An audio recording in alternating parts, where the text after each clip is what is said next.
Church of క్రైస్ట్‌లో మొదటి రోజులు ఎలా ఉన్నాయి అనే దాని గురించి మనం చూసినట్లయితే, అపోస్తల కార్యాలు 2వ అధ్యాయం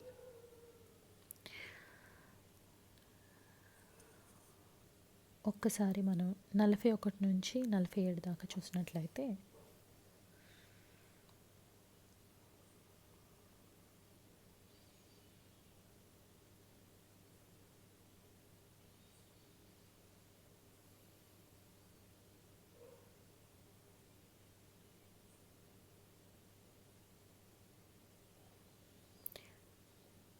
కాబట్టి అతని వాక్యం అంగీకరించిన వారు బాప్తిసం పొందిరి. ఆ దినమందు ఇంచుమించు 3,000 మంది చేర్చబడిరి. వీరు అపోస్తల బోధయందును సహవాసమందును రొట్టె విరుచుటయందును ప్రార్థన చేయుటయందును ఎడతెగక ఉండిరి. అప్పుడు ప్రతివానికిని భయము కలిగెను. మరియు అనేక మహత్కార్యములు సూచక్రియలను అపోస్తలుల ద్వారా జరిగెను. విశ్వసించిన వారందరూ ఏకముగా కూడి తమకు కలిగినదంతయు సముష్టిగా ఉంచుకొనిరి.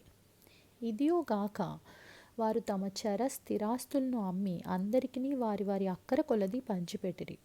మరియు వారు ఏకమనస్కులై ప్రతిదినము దేవాలయంలో తప్పక కూడుకొనుచు ఇంటింటా రొట్టె విరుచుచు దేవుని స్తుతించుచు ప్రజలందరి వలన దయ పొందిన వారై ఆనందముతోనూ నిష్కపటమైన హృదయముతోనూ ఆహారం పుచ్చుకొనుచుండిరి.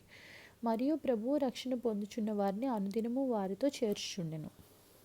ఇది మనకి మొదటి దినాలు ఎలా ఉన్నాయి, స్టార్టింగ్లో ఎలా ఉంది అన్న దాని గురించి మనం క్లియర్గా తెలుసుకోవచ్చు అనమాట.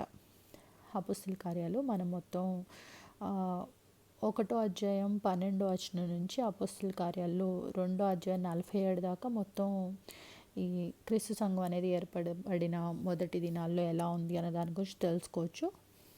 పర్టికులర్గా ఈ కొన్ని వచనాల వరకు మనకి క్లియర్గా చెప్తాను అనమాట. అలాగే మనం అపోస్తల కార్యాలు 2వ అధ్యాయం 1 నుంచి 8 దాకా కూడా చూసినట్లయితే, పెంతెకొస్తు పండగ దినం వచ్చినప్పుడు అందరూ ఒక చోట కూడి ఉండిరి. అప్పుడు వేగముగా వీచు బలమైన గాలి వంటి ఒక ధ్వని ఆకాశం నుండి అకస్మాత్తుగా వారు కూర్చుండి ఉన్న ఇల్లంతయు నిండెను. మరియు అగ్నిజ్వాలల వంటి నాలుకలు విభాగింపబడినట్టుగా వారికి కనపడి వారిలో ఒక్కొక్కని మీద వ్రాలగా అందరూ పరిశుద్ధాత్మతో నిండిన వారై ఆ ఆత్మ వారికి వాక్శక్తి అనుగ్రహించిన కొలది అన్య భాషలతో మాట్లాడసాగిరి. ఆ కాలంలో ఆకాశం క్రింద నుండి ప్రతి జనములో నుండి వచ్చిన భక్తిగల యూదులు యెరూషలేములో కాపురముండిరి. ఈ శబ్దం కలుగగా జనులు గుంపులుగా కూడివచ్చి ప్రతి మనుష్యుడు తన తన స్వభాషతో వారు మాట్లాడుట విని కలవరపడిరి. అంతటా అందరూ విభ్రాంతి నొంది ఆశ్చర్యపడి, ఇదిగో మాట్లాడుచున్న వీరందరూ గలిలయులు కారా? మనలో ప్రతివాడు తాను పుట్టిన దేశ భాషతో వీరు మాట్లాడటం మనం వినుచున్నామే, ఇదేమి అని అనుకున్నారనమాట.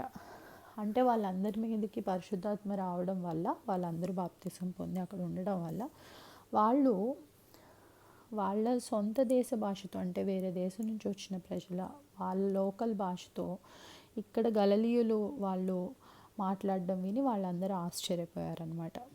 నా మొదటి రోజుల్లో క్రీస్తు సంఘంలో జరిగిన విషయాలు ఏంటి అన్నది మనం అపోస్తల కార్యాలు 2వ అధ్యాయం 41 నుంచి 47 దాకా, అలాగే 2వ అధ్యాయం 1 నుంచి 8 దాకా చూడొచ్చు. మొత్తం మనంగా చూడాలనుకుంటే అపోస్తల కార్యాలు 1వ అధ్యాయం 12 నుంచి 2వ అధ్యాయం 47 దాకా కూడా తెలుసుకోవచ్చు అనమాట.